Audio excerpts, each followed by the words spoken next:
Today I'm talking about Sisu, A Road to Revenge. Now, sometimes you just have to throw the dice and see what comes up. I walked in the cinema blind. All I knew was in the cinema, the seats were basically empty. There was one guy in front of me who looked kind of Soviet, Russian type. I live in Bangkok, so there's many types like that. Maybe there's a war deserter. I don't know. But there was also a smell of vodka emitting from the open container in his hand. So I thought for a second, maybe this is a Russian film. I was wrong. It's Finnish. It's a Finnish movie, and it's, well, it would be the most expensive Finnish movie if it wasn't for the Angry Birds franchise. And it's quite upsetting to realize that backers, financiers would rather put money into a mobile phone app than put money behind what is an interesting action franchise. The first one did well. The second one will do well. Why will it do well? It's a pulp thriller. It's non-stop action. It's campy. It's competent. It's a war film. It has you on the edge of the seat and it has you laughing from start to finish. Fin. Okay, anyway, it's basically an escape story. Corby comes back to his house and he decides to dismantle it, put it on a truck, and go back and find somewhere safe to build his house again, accompanied only by a terrier. This is like Tintin and Snowy with more guts and more blood and more balls.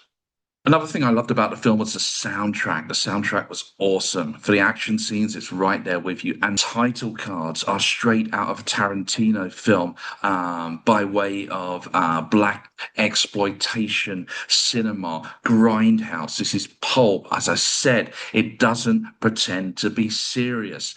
All it wants to do is entertain, and entertain it does.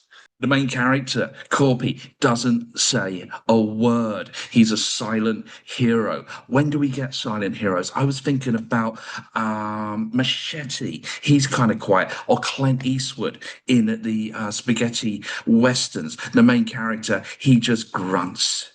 He looks, he reacts, he goes back and he fights again. This is the way we want our heroes. We don't want them to have quips and fancy lines. Silence is the best way forward. Stoic, finish, silent heroes are here to stay. That horrible rage you have when you've lost everything and the only thing to do is fight is a wonderful Grindhouse pulp action film.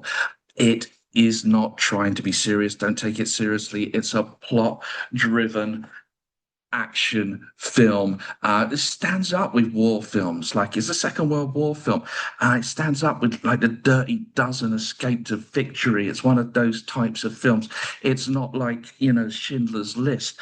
And it's even nodding towards the likes of Raiders of the Lost Ark, which in my mind is kind of a war film. It's fair to say it's a war film. I think it is a war film. The truck sequence is exactly taken from Raiders of the Lost Ark. The finale is just stupid. There's a rocket on a train, but it's satisfying. It ultimately satisfies a cinema audience. And what more can we ask for than that?